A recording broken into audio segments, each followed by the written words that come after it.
Welcome all, welcome to this Object-Oriented Programming 1 lab, and today we'll be continuing with the rest of the programs. We'll be doing program number 7, 8 and 9. Okay, so let me show the disclaimer first, then we'll start the session.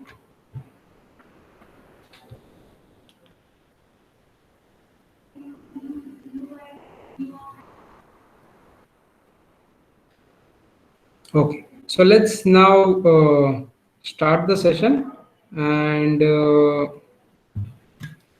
let me show which programs we are going to do. So this is program number 7.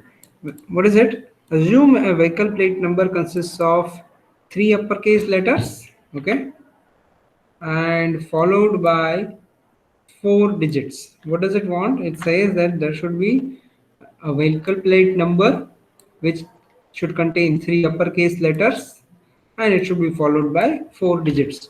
So it should be something like this. It can be A, B, C, and maybe 7890, or it may be like 1234 or something like that. Okay, and what we have to do is basically we have to write a program. We have to write a program to generate a plate number. So we have to basically generate a plate number. Okay, so it is random generation has to be done. Okay, where the number plate should consist of 3 uppercase letters in the beginning, and then it should be followed by 4 digits. Okay, fine. So let's go to program number 7. So this is program number 7. In this, check this out. What we are doing is in the main method, here we are specifically using math class.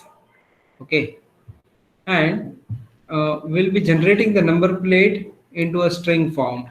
So here we are declaring a string number plate variable. Okay, and so now what we do is we say math.random into 26, right? So what does math.random give output as? Yes, let me show you what is the output of math.random. Yes, math.random obviously gives the output between a range. Which range is that? Do you know that? Yes. Check this out. If I run this, it will print any number randomly in between 0 to 1. And since it is double, check this out. This is the output. This is the output.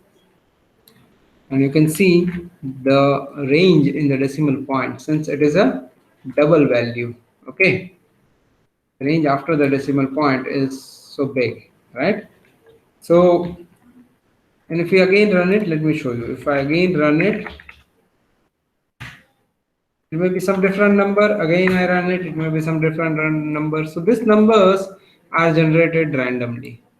Okay, so what we are doing is we are multiplying this number by 26.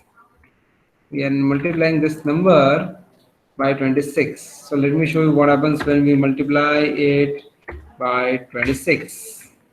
Any number getting multiplied by 26. So you get some number over here like this. See, before it was 0.0 something, 0 point something. You see, before it was a number that was between 0 and 1. Have you multiplied it by 26? You got some number, right? Now what you do is, so check this out. When you say plus 65, okay, here we will say plus 65. What will it generate? It may generate any random number.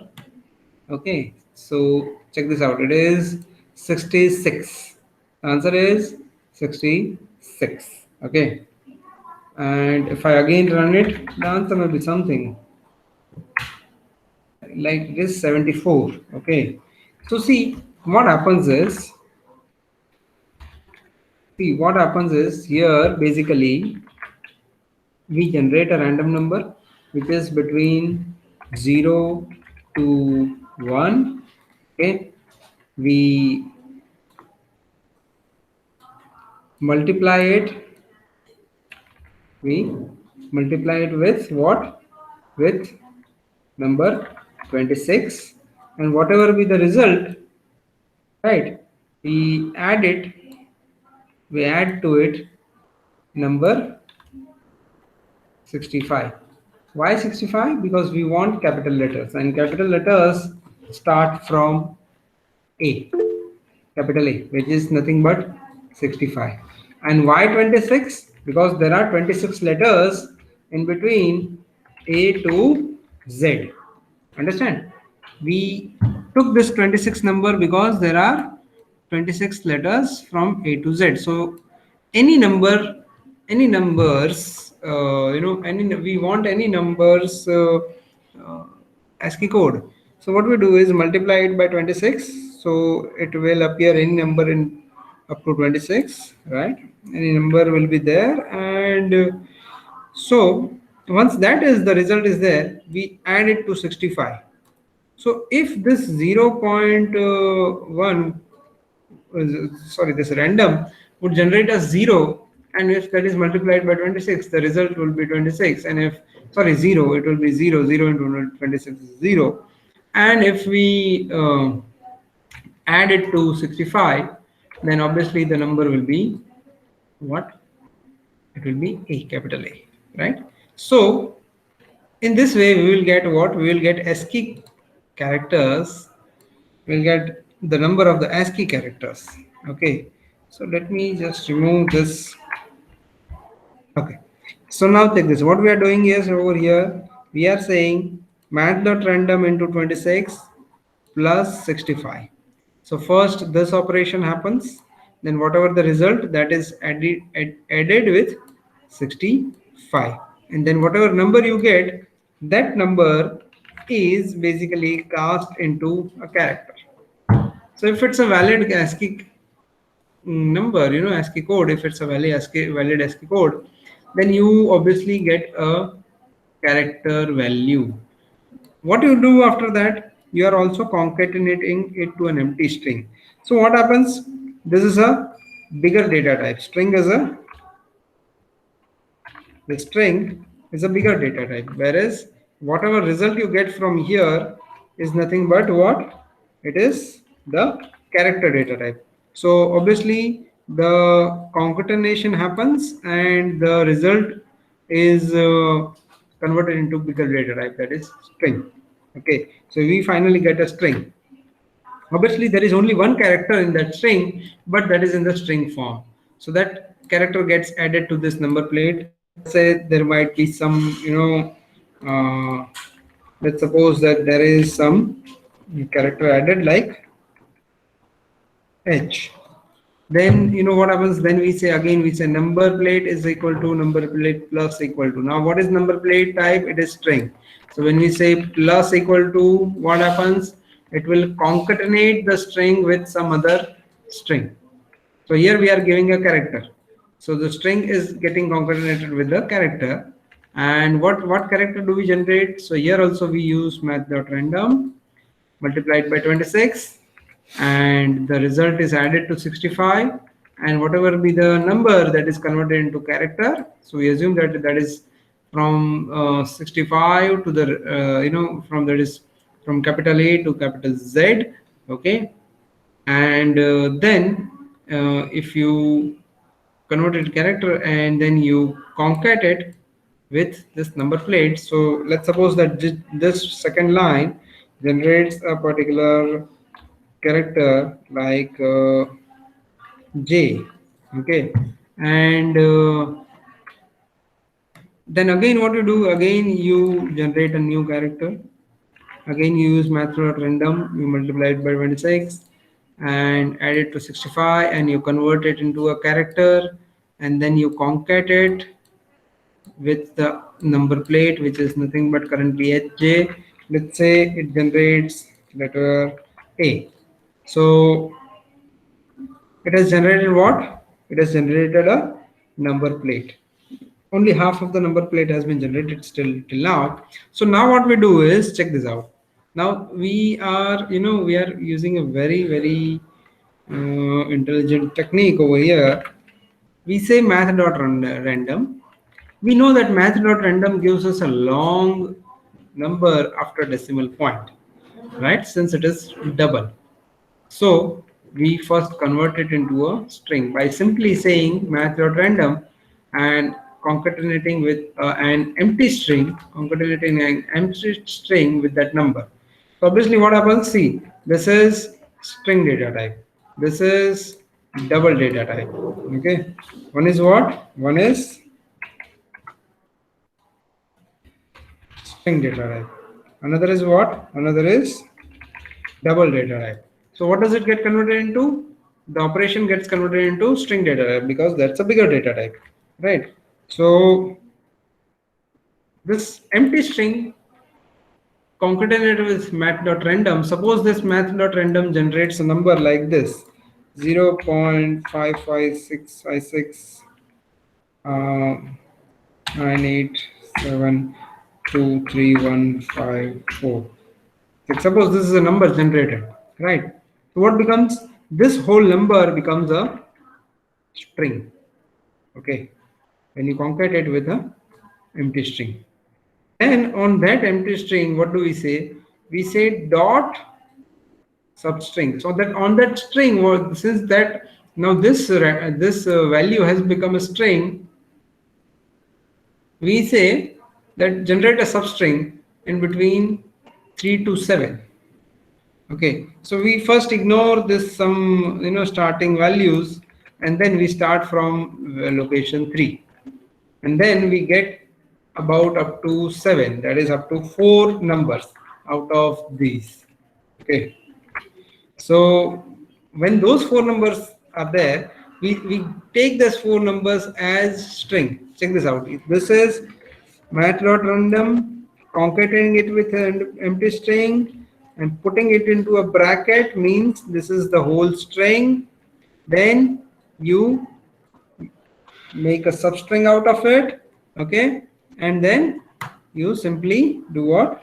You simply print both. This is a non-generated number plate value. Okay, so let me just run it out.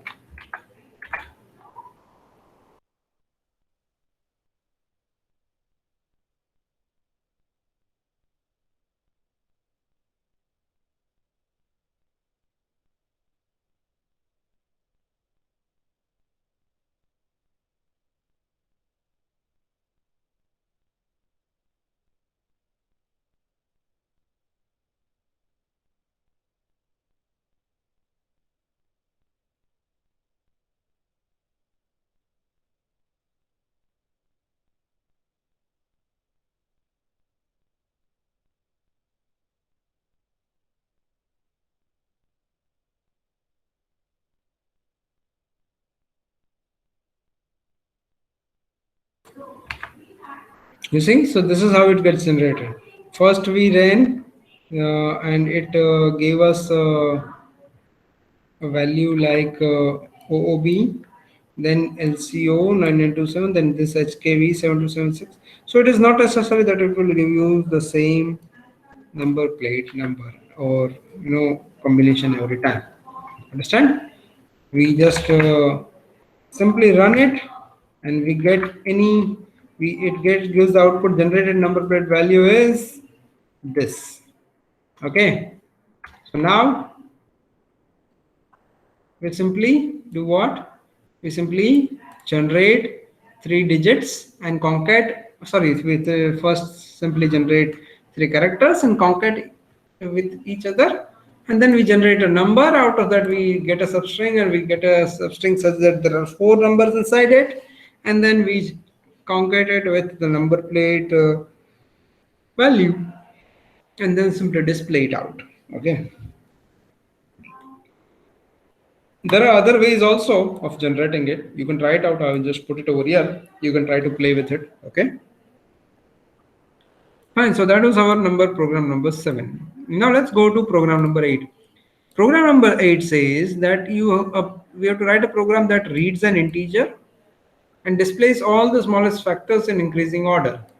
So for example, if the user has, inputted value as 120, number as 120, then the output should be like this: 2, 2, 2, 3, 5.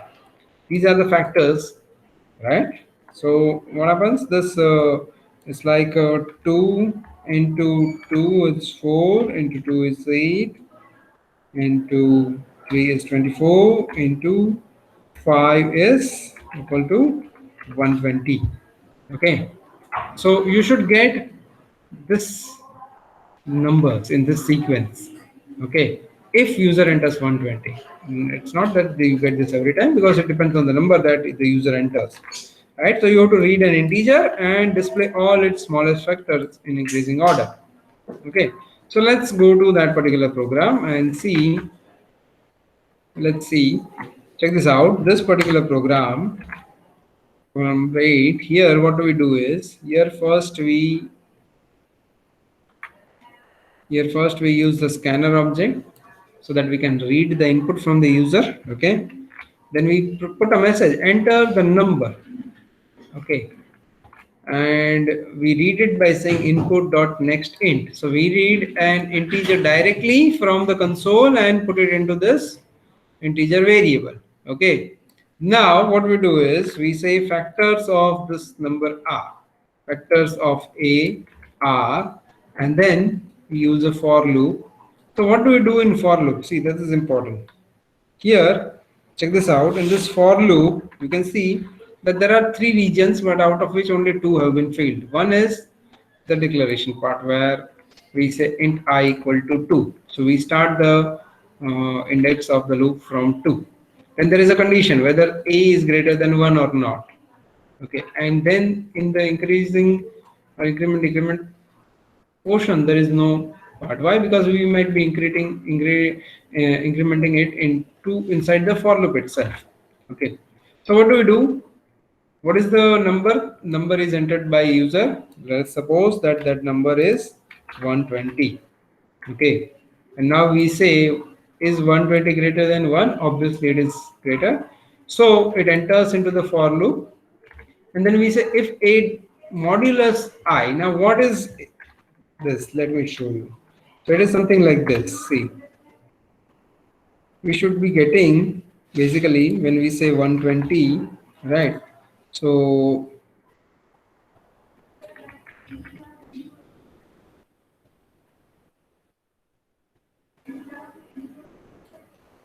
now from here we start with 2. Okay, so here we say 60, 2 into 60 is 120, right? Then again we say 2 into what? 30 is 60. Then what we will do is, again we take as 2, and we say 2 into 15 is 30. Now we may take 3, and we may say that 3 into 5 is 15, and then we typically take number 5 and we say 5 into 1 is 5. So what do you get as remainders in each of this, in each of this division? 2 into 60 is 120, so you get remainder 0. Here also in this 30, you get remainder 0. Here also you get remainder 0. And here also you get remainder 0. And here also you get what? Remainder to be 0. Okay. So now what do we have in hand is that we start dividing this number 120 with 2. So you can see here in the for loop we start with I equal to 2. Okay, then we say if modulo I is equal to 0. Now what is a and what is I? Let us see. A is, this is a, this is I, this is a modulo I. Okay, let us make a table out of it, and then you will come to know how does it go ahead.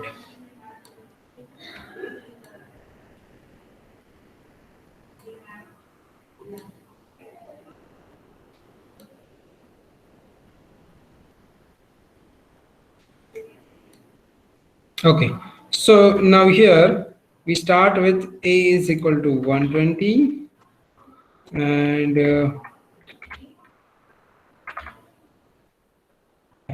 value of I is what? I is value is 2. So a modulo I is equal to 0. Yes, it is 0, right? It is 0, right? So obviously you get this if condition true and you enter into this and you say system.out.println I concatenated with comma. So what is the i's value? 2. So obviously this 2 gets printed. Okay. So you see, let me show you what happens basically when you are asking about remainder. How do we get the remainder? See, this is 120. If we divide it by 2,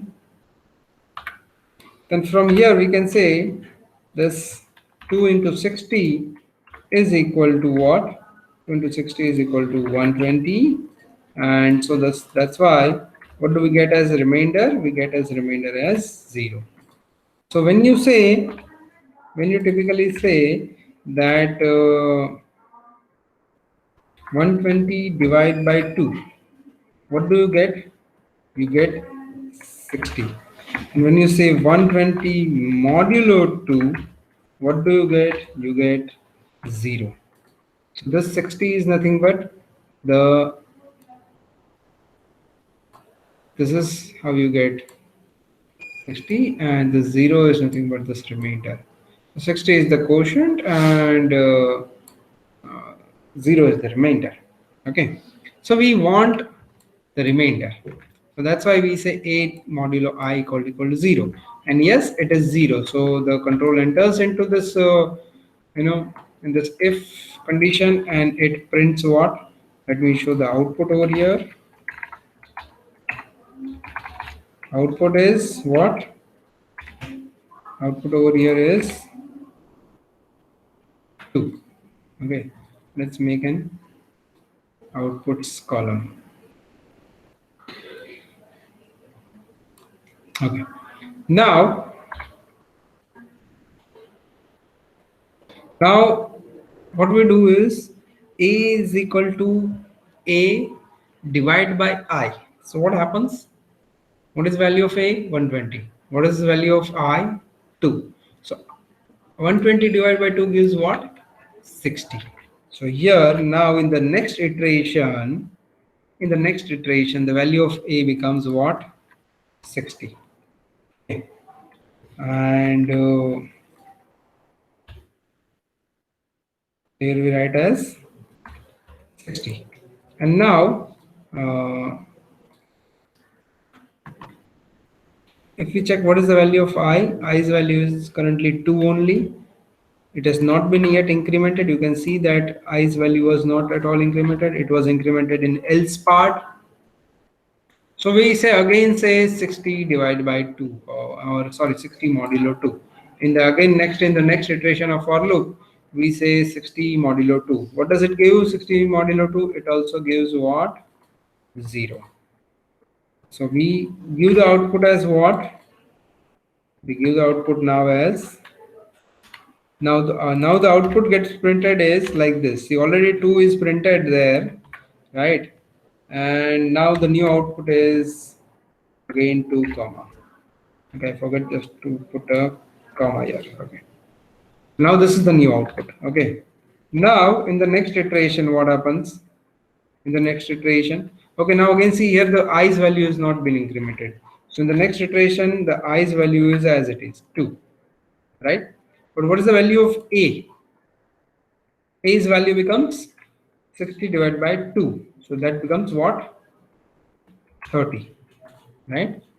And again the next iteration of for loop starts, and again we see that if is a greater than 1, yes, is a greater than 1, yes, this 30 is greater than 1. So the control enters for loop and it checks whether if a modulo I is equal to 0, that is 30 modulo 2 is equal to 0. Yes, it is equal to 0. So it will print what? Again it will print. So already there was 2 comma 2 comma printed. Now it will again print 2 comma. That is the new output. Okay, and then what happens? Value of a changes to what? A divided by I. What is value of I? 2. 30 divided by I becomes what? 15. So new value of a is now 15. Okay, and again the control goes up over here, right? And now when we check a is greater than 1, yes, 15 is greater than 1, and it checks a modulo I is equal to 0, it says no, that is not. So what happens? Now the control goes to else part, because 15 modulo 2 is not equal to 0. Okay, if you check it out, let me show you. If we have 15, right, and we say divided by 2, so we say 2 into 7 is what we get is 14, and the result is the remainder is 1. So we don't get 0 as the remainder, you see. So that's why now the control goes into the else part. You see that, right? Now the control goes into the else part. Now since the control has gone into the else part, okay, why did the control go into else part? Because we tried to divide it with 2, we tried to divide 15 with 2, and 2 into 7 gives us what? 2 into 7 gives us 14, and the remainder is 1, which is not equal to 0. So the control goes into else part, and the value of I increases by 1. What is the value of I? The value of I was 2. So now it would be increased to number what? 3. Okay. Now it is 3. Now in the next iteration, again it goes into the next iteration. So the next iteration, what happens? The next iteration, yes, the value of a is 15, and now I has been incremented to what? To 3. So the value of I is 3. So we say a modulo I, 15 modulo I, does it give 0? Yes, it gives 0. 15 modulo I gives what? 0, right? If you check it like this, I say 15, and we have number 3, and from here we say 3 into 5. Okay, 3 into 5, which gives us 15, and so thus you get the remainder to be 0, right? So that's why we get this remainder 0 over here, and now the control goes into this if statement, and we get a new output. So now the output is something like this. It is 2 comma 2 comma 2 is already printed. What gets added is 3 comma the value of I is printed, and then you again make a modulo a is equal to a divided by I. This is equal to saying equivalent to saying a is equal to a divided by I. Okay, so now what happens? Now the value of a has become what? 15 divided by 3 is what? It is 5.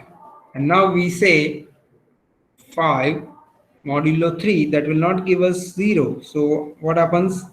In the next run, I becomes what? 4. But 5 modulo 4 also does not give us 0. So in the next run, I becomes 5. So now when we come over here, when a's value is 5 and i's value is also 5, that would give us what? That would give us the remainder to be 0, saying a modulo I is 0. And then at that time, the output would be something like this: 2 comma 2 comma 2 comma 3, that is already printed. Now you add 5 comma to it. Okay, and then what happens is the value of I is currently 5, right? And value of a is currently 5. So now what do we say? A is equal to a divide by I. Here we say A is equal to A divide by I, which is equivalent to saying what? Which is equivalent to saying 5 divided by 5, which is equivalent to what? Number is 1. So we get A is equal to 1. So when A becomes 1, this condition becomes false, right? So from that, it exits the loop. So the loop does not go to the next iteration. Why? Because the A's value has itself become 1. Okay. In the next iteration, the value of A becomes what? The value of A becomes 1. And so it does not go ahead. Okay. So this is how the program practical 8 works. Okay. Let me show you the output. We run it out and it asks us for the number. We say 120. It gives us 2, 2, 3, 5. Okay. Now again we run it out and we say 350. Okay. So this is a 2, 5, 5, 7. Okay. Again I run it out and I say 211. It gives us 211. Why? Because it's a prime number. I again say I run it and give me number 13. So number 13 is also prime number. You don't get its factors. You see that? Here we let me again run it and say 365. It gives us 5 and 73 and not after 73. Why? Because 73 itself is a prime number. So if we check this out, if I say 73, I don't get its factors. You see? Yeah. So that is what program number 8. Okay. How did we do it? We ran a loop starting from 2 up to when the i's value becomes 1. And we go on getting the remainder from dividing a by I. And if that remainder is 0, then we only print the value of I. Otherwise, and then also we half the value, or simply not half, but we divide the value of a by I itself, and the result is put into A. And if this division does not give us remainder 0, then we increment the value of I. Okay, this is to find that whether A is divisible by I or not. Okay.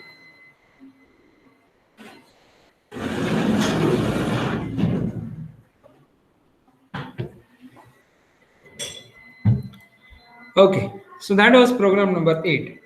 Now if we go to program number 9. Program number 9 says, write a method with following method header. Public static int gcd int num1 comma int num2. So this is the what? This is the method signature given to us. This is what? This is the method signature that has been given to us. Okay. And since this is a method signature that has been given to us, we have to use the same method signature. And what do we have to do? It says that write a program that prompts the user to enter 2 integers and compute the GCD, greatest common divisor of 2 integers. We have to find the GCD of 2 integers. Okay. So let's start with the program. Let's see what is there inside the program. Program number 9. Okay, let's go to program number 9. In this program number 9, check this out. We have a very small code. First, we use the scanner object, get the scanner object. Then we say enter number 1. That's what we display as a message. Okay, and then we say input.nextInt. So we get directly a number from the user from the console. Okay, then we say enter the number 2. Using system.out.print, and then we get the number by saying input.nextInt, and directly we read the number as number 2.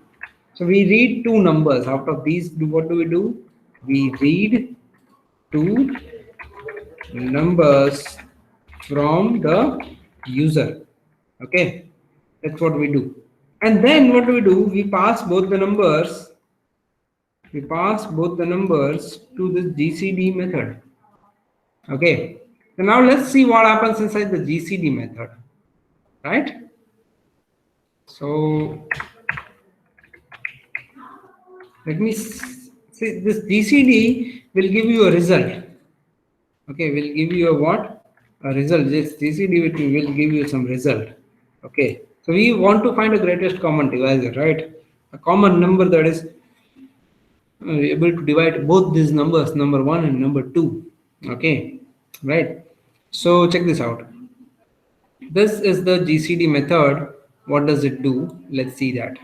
Okay, here we get two numbers. Okay, this is a static method, so we directly call it, right? So this public static and it returns an integer. Okay, here we take two numbers as input, then we declare the value of this variable result and give it the value 1, and then we start a loop. From here we start the loop. So whatever will be the result, it will be put into this result and then it will be returned from here. The main logic lies from this for loop, in between this for loop from line number 27 to line number 41. You can see that, right? So how is that logic? Let's see what is the logic. Inside this logic, what do we do is inside the for loop, we first start with the value I equal to 2. So we'll start dividing the number from 2. Okay, and then we say I is less than equal to num1 and also I is less than equal to num2. I should be less than or equal to both the numbers. Okay, and then we don't give increment decrement operation over here because that will happen inside the for loop itself. Okay, so here we say if num1 modulo I equal to 0 and num1 modulo I equal to 0, so the I should be able to divide both the numbers. That's what we say. Okay, I should be able to divide both the numbers, and the remainder of that should be 0. Okay, so we get two numbers, we start the loop, inside that we start dividing it. If that is the case, if this is the case, then it means that both the numbers are divisible by I. So what should we do in this case? In this case, we can say result is equal to result into I. What is the result value? Result value is 1. So it becomes what? It becomes something like this. It becomes something like this, that result is equal to 1 into the number, whatever be the number, right? Suppose I is 2, so this becomes 1 into 2, that is 2. So the value of the result becomes 2. And then what we do, we divide num by that I, and whatever will be the result, we give it to what? We give it to number 1 and number 2. Okay, so that new number is being assigned to num1 and num2. We say num1 equal to num1 divided by I. Okay, so let's say if the number 1 is 20 and number 2 is 30. So if both, yes, these both are divisible by 2, right? Or let's say 40. These both are divisible by 2. Yes, these both are divisible by 2. So what will happen? Result will be equal to 2 and num1 will be divided by I. What is the value of I? It is 2. So num1 will become what? Num1 will become now 10 and num2 will become 20. Okay. Okay, so since this if condition was true, it will not go to any else part, and again the control goes to the for loop and checks whether I is less than or equal to num1. What is the value of I right now? Value of I is only 2. We have not yet incremented it or decremented it. Okay, so now again we check, is num1, that is 10, divisible by 2? Yes, it is. And num2, that is 40, divisible by 2? Yes, it is. So here again the control goes into this if part, and we say result is equal to what?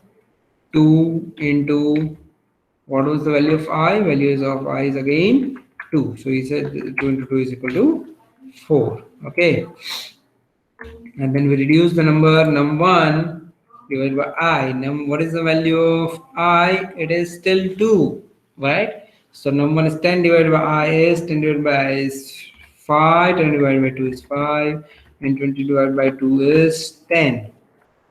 Okay, so after this if block is finished, again the control goes over here and checks whether the value of I is less than 5 and 10. What is the value of I? Now the value of I is still 2 only, not changed.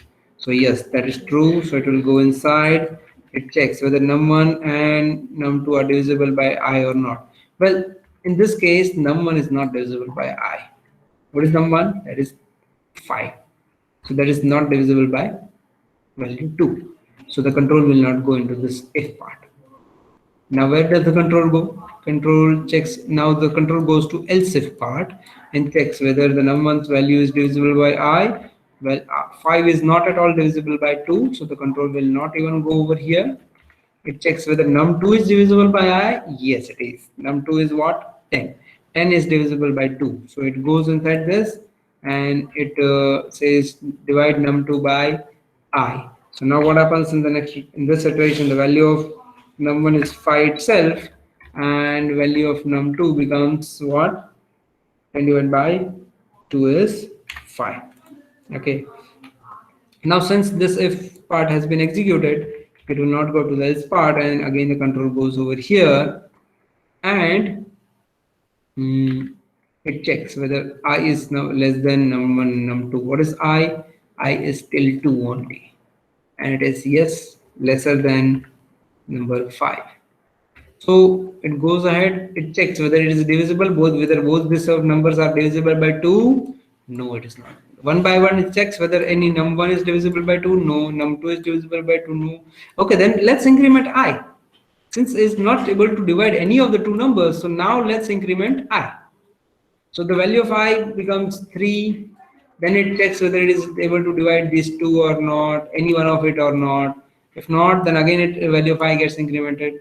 So it becomes 4. It checks now whether these number 5s are divisible by 4. No. So again value of I gets incremented. And it comes over here and checks. Okay, so now is this value I, which is number 5, is less than or equal to number 2 and number 1? Yes, 5 is equivalent to these both.